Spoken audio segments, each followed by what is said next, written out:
आज के छोटे से वीडियो में हम बात करने वाले हैं सारे ही सर्किट ब्रेकर्स के बारे में। अब ये कुछ ऐसे सर्किट ब्रेकर्स है जिसके बारे में आपको पता होना चाहिए, हम इसे बहुत ज़्यादा यूज़ कर रहे होते हैं। तो ये एग्जैक्टली करता क्या है, किस तरीके से काम कर रहा होता है, कौन सा प्रोटेक्शन आपको प्रोवाइड कर रहा होता है और इसके बीच का जो अंतर है उसको बहुत ही बेहतरीन तरीके से हम समझने की कोशिश करेंगे। खासकर RCCB और ELCB के बारे में जो है काफ़ी ज़्यादा कन्फ्यूजन रहता है। कई सारे लोग जो है इसे सेम बताते हैं, काफ़ी सारे लोग इसे डिफरेंट बताते हैं। तो क्या असल कहानी है, इस वीडियो के माध्यम से जो है बहुत ही बेहतरीन तरीके से हम समझने की कोशिश करेंगे। तो अगर आपको ये सारी बातें जानना है तो इस वीडियो को देखते रहिए। आपको पूछना है तो क्या, बहुत कुछ सीखने मिलने वाला है।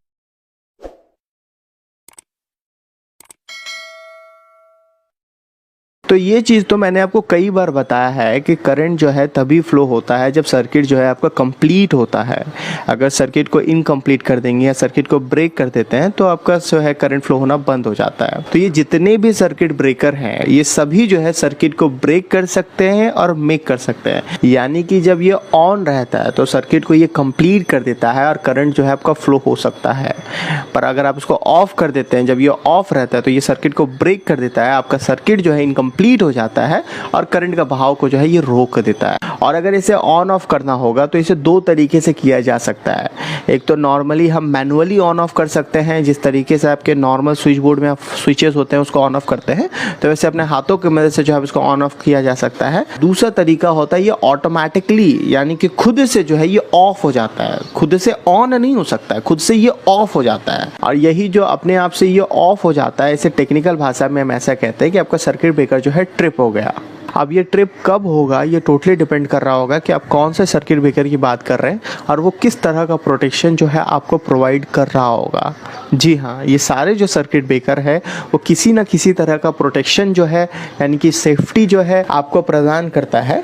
अब किस तरह का सेफ्टी की हम बात कर रहे हैं कि मान लीजिए कि करंट के वजह से, बिजली के वजह से जो है आपको झटका ना लग जाए, आपके घर में आग ना लग जाए। कई बार होता है कि इलेक्ट्रिसिटी की वजह से जो है घर में आग लग जाता है और अगर कोई फॉल्ट हो गया तो बहुत ज़्यादा करंट जो है आपके वायर में फ्लो होना स्टार्ट हो गया तो आपको वायरिंग को ना जला दे, आपको कोई उपकरण को खराब ना कर दे, मोटर का वाइंडिंग ना जल जाए। तो ये सारे जो फॉल्ट है उससे ये प्रोटेक्शन प्रोवाइड करता है कि ऐसा फॉल्ट कभी भी आया, आपका जो सर्किट ब्रेकर है ट्रिप कर जाएगा, सर्किट को ब्रेक कर देगा और ये करंट के बहाव को रोक देगा। और एक चीज़ आपको बता दें कि ये सारे जो सर्किट ब्रेकर है इसको अगर आपको ऑन करना होगा तो ऊपर की तरफ आपको प्रेशर लगाना होगा। पर नॉर्मली जो आपका स्विच होता है उसको आप नीचे प्रेस करते हैं तब वो ऑन होता है, और जब इसको ऑफ करना होगा तो आप हल्का सा जो है प्रेशर दीजिएगा ऊपर से, फटाक से ये जो है ऑफ हो जाएगा। तो ये थोड़ा सा उल्टा होता है, इस वजह से मैंने इसको अलग से आपको बता दिया। अब अगर हम MCB के बारे में बात करें, मिनिएचर सर्किट ब्रेकर, तो इसके बारे में मुझे नहीं लगता आपको बहुत ज़्यादा बताने की ज़रूरत है, क्योंकि आज के टाइम पे ये लगभग हर एक घर में जो है आपको MCB देखने मिल जाएगा। तो ये जो MCB है ये आपको दो तरह का फॉल्ट से जो है प्रोटेक्शन प्रोवाइड कर रहा होता है। एक को हम शॉर्ट सर्किट कहते हैं और दूसरा जो है हमारा ओवरलोड कंडीशन से जो है ये हमें प्रोटेक्शन प्रोवाइड कर रहा होता है। शॉर्ट सर्किट क्या होता है, मान लीजिए किसी भी कारणवश कोई फॉल्ट हुआ, आपका फेज और न्यूट्रल वायर ये दोनों जो है आपस में कॉन्टैक्ट में आ गया, तो जब भी ये एक दूसरे से टच हो जाते हैं तो बहुत कम वक्त में बहुत ज्यादा करंट फ्लो होता है। और ये जो हाई करंट है, ये ज्यादा जो करंट है वो आपके सर्किट को डैमेज कर सकता है, या किसी उपकरण के अंदर अगर इंटरनली ऐसा फॉल्ट हुआ है तो आपका उपकरण को जो है वो खराब कर सकता है। तो ऐसा ना हो इसलिए ये तुरंत जो है ट्रिप करता है, सर्किट को ब्रेक करता है और करंट के बहाव को जो है ये रोक देता है। तो अब ये कैसे करता है, तो अगर आप इस सर्किट ब्रेकर को खोलेंगे और इसी सर्किट ब्रेकर को नहीं, किसी भी सर्किट ब्रेकर को खोलेंगे तो वहां पे आपको दो चीज देखने मिलेगा। एक तो सेंसिंग एलिमेंट होता है जो फॉल्ट को सेंस करता है, समझता है कि हाँ भाई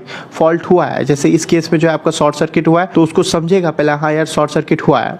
फिर आपका ट्रिगर मैकेनिज्म होता है जिससे वो ट्रिप करवाता है, और इसी सेंसिंग एलिमेंट को जो है हम रिले भी कहते हैं, जो फॉल्ट को आपका सेंस कर रहा होता है। तो MCB में जो है शॉर्ट सर्किट को सेंस करने के लिए यहाँ पे एक कॉइल हम देते हैं, ये एक इलेक्ट्रोमैग्नेट होता है, यानी कि जब इसके अंदर से आप करंट फ्लो करवाते हैं तो ये मैग्नेट बन जाता है, और जब आप फ्लो करंट नहीं करवाएंगे तो ये नॉर्मल आपका कॉइल ही रहेगा, इसके अंदर मैग्नेटिज्म का प्रॉपर्टी नहीं रहेगा। और इस कॉइल के अंदर जो है आपको एक छोटा सा आयरन का सिलेंडर देखने मिलता है। तो जैसे ही शॉर्ट सर्किट होता है तो बहुत ज्यादा करंट जो है इस कॉइल के अंदर से फ्लो होता है और ये मैग्नेट बन जाता है, स्ट्रॉन्ग मैग्नेट बन जाता है और इस सिलेंडर को खींचता है और ये जाकर के जो है आपका ट्रिगर मैकेनिज्म को धक्का मारता है और आपका सर्किट जो है ट्रिप कर जाता है। तो ऐसे जो है आसान भाषा में जो है समझ सकते हैं। और इसी वजह से जो है शॉर्ट सर्किट की वजह से जब भी ट्रिप करता है तो उसे मैग्नेटिक ट्रिप भी कहते हैं। अब देखिए शॉर्ट सर्किट के अलावा ये आपको ओवरलोड करंट से भी जो है प्रोटेक्शन दे रहा होता है, तो ओवरलोड से प्रोटेक्शन का मतलब क्या हुआ? तो नाम से ही आपको काफी कुछ समझ में आ रहा होता है। ओवरलोड यानी कि जरूरत से ज्यादा लोड अगर आप कनेक्ट कर देते हैं, मान लीजिए आपके घर में जो है 10 एम्पियर का लोड का रिक्वायरमेंट है, तो उस हिसाब से जो है आपने एमसीबी जो है लगा रखा था और वायरिंग भी जो है आपने उसी हिसाब से जो है 10 एम्पियर के हिसाब से जो है आपने कर रखा था। पर फ्यूचर में जाकर के आपका क्या होता है कि रिक्वायरमेंट आपका बढ़ जाता है, अब 10 से जो है 20 हो जाता है, बट आप उसी वायरिंग में उसी जो है एमसीबी में अगर ऑपरेट करवाएंगे तो आपका एमसीबी जो है ट्रिप कर जाएगा। क्यों कर जाएगा? क्योंकि आपका जो ये 20 एम्पियर है ना, अब आपके सिस्टम 10 एम्पियर के सिस्टम की कंपैरिजन में काफी ज्यादा ओवरलोड हो गया। तो ओवरलोड का मतलब आपको समझ में आ गया।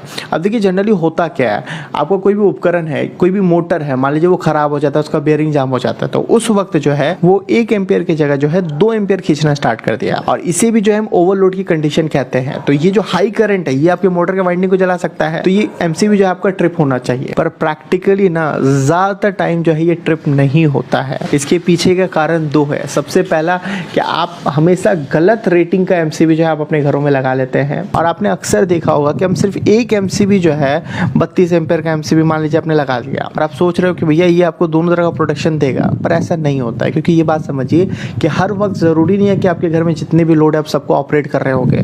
कई बार क्या है कि सिर्फ आप मान लीजिए सीलिंग फैन चला रहे हैं, या सिर्फ मान लीजिए एसी चल रहा है, आपका एसी चल रहा है, तो अगर 2 एम्पियर की जगह वो अगर 5 एम्पियर भी खींचने लगा ना, तो एसी के लिए तो वो ओवरलोड है, बट आपका जो मेन एमसीबी है उसके लिए 5 एम्पियर कोई बड़ी बात नहीं है, उसके लिए नॉर्मल है। तो उस वक्त भी जो है आपका सर्किट ट्रिप नहीं होगा, आपका वो 5 एम्पियर खींच रहा है और आपका एसी जो है खराब हो जाएगा। तो इसलिए जो है सजेस्टेड ये होता है कि जितने भी हेवी लोड है आपके घर में, के लिए सेपरेट एमसीबी लगाएं, तो वो प्रॉपर आपको प्रोटेक्शन दे रहा होगा। उतना नहीं कर सकते हैं तो कम से कम हर रूम के लिए जो है लोड का प्रॉपर कैलकुलेशन करके कि इस रूम में कितना हमारा लोड है, उसके हिसाब से परफेक्ट रेटिंग का जो है एमसीबी जो है अलग से इंस्टॉल करवाएं, तब जो है ये आपको ठीक ठाक प्रोटेक्शन जो है ये आपको देगा। अब अगर हम बात करें ये जो ओवरलोड प्रोटेक्शन है वो कैसे काम कर रहा होता है, तो यहाँ जो आपका सेंसिंग एलिमेंट है वो बाई मेटेलिक स्ट्रिप होता है, यानी कि 2 मेटल से मिला करके जो है हम इसको बनाते हैं।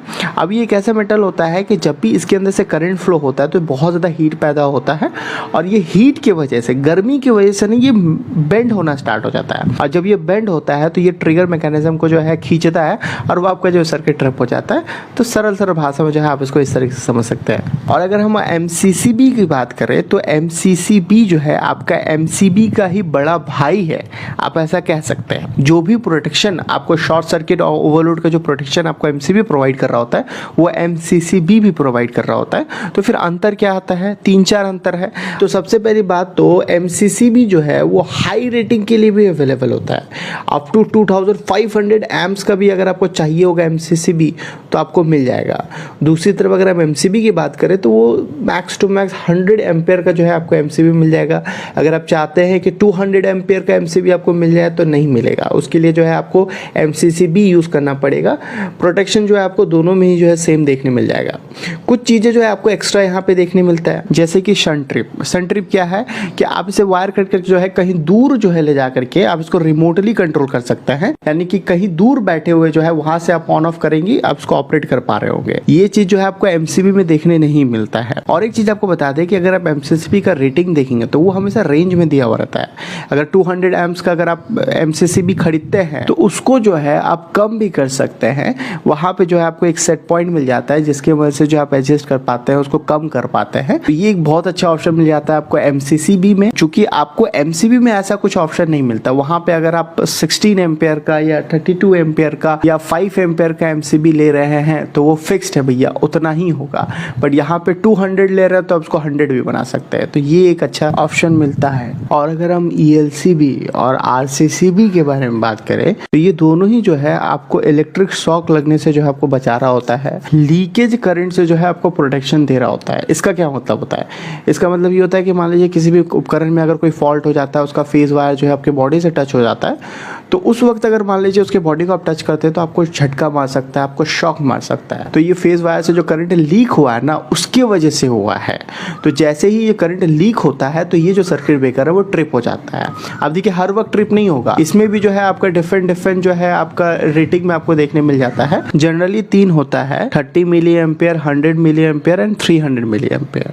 तो घरों के लिए जो है 30 मिली एम्पियर वाला बेहतर होता है। अगर आप लगाना चाहते हैं तो 30 मिली एम्पियर वाला जो है आप लगा सकते हैं। तो इसका मतलब क्या होता है, ये जो रेटिंग है ना वो लीकेज ट्रिपिंग रेटिंग है, यानी कि कम से कम अगर 30 मिली एम्पेयर करंट अगर लीक करता है तब वो ट्रिप करेगा, अगर 20 मिली एम्पेयर करंट लीक कर रहा है तब वो ट्रिप नहीं करेगा। जैसे ही 30 मिली एम्पेयर करंट लीक हुआ ट्रिप कर जाएगा। और अगर आप 100 मिली एम्पेयर का ब्रेकर यूज कर रहे हैं तो 100 मिली एम्पेयर करंट लीक करेगा तभी वो जो है ट्रिप करेगा। आप देखिए यहाँ पे मिली एम्पेयर का बात हो रहा है, एम्पेयर का नहीं। 30 मिली एम्पेयर मतलब 0.03 एम्पेयर। अब जो है हम सबसे इंपॉर्टेंट सवाल के बारे में बात कर लेते हैं कि ELCB और RCCB क्या ये दोनों सेम होते हैं या डिफरेंट होते हैं।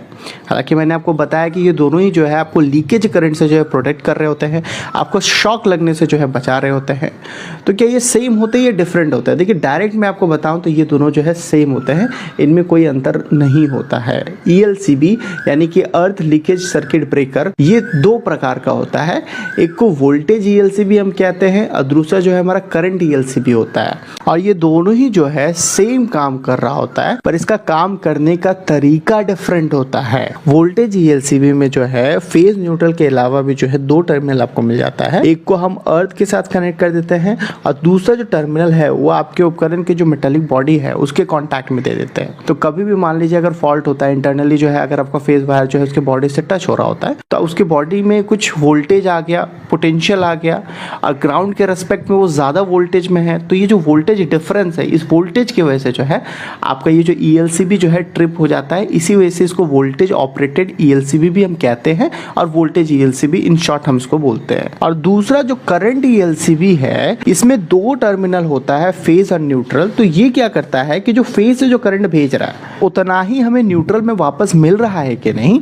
उसको चेक करता है और उससे वो समझ लेता है कि भैया करंट लीक हुआ है कि नहीं। अगर वो दोनों सेम है यानी कि करंट लीक नहीं हुआ है, अगर थोड़ा भी अगर डिफरेंस है यानी कि करंट कहीं ना कहीं लीक हुआ है, और अगर ये 30 मिली एम्पेयर से ज्यादा डिफरेंस होता है तो हम सर्किट को जो है ट्रिप करवा देते हैं। और इसी करंट ELCB को जो है RCC भी कहा जाता है, यानी कि RCCB और ELCB ये दोनों डिफरेंट नहीं है, बस हमने करंट ELCB को जो है वापस से रीनेम कर दिया है। ऐसा कहना कि RCCB आपके ELCB का मॉडिफाइड वर्जन है ये टेक्निकली गलत होगा। तो इतनी क्लैरिटी जो है आपके कंसेप्ट में होना चाहिए। मिलते हैं ऐसे किसी वीडियो में, till then take care, bye bye.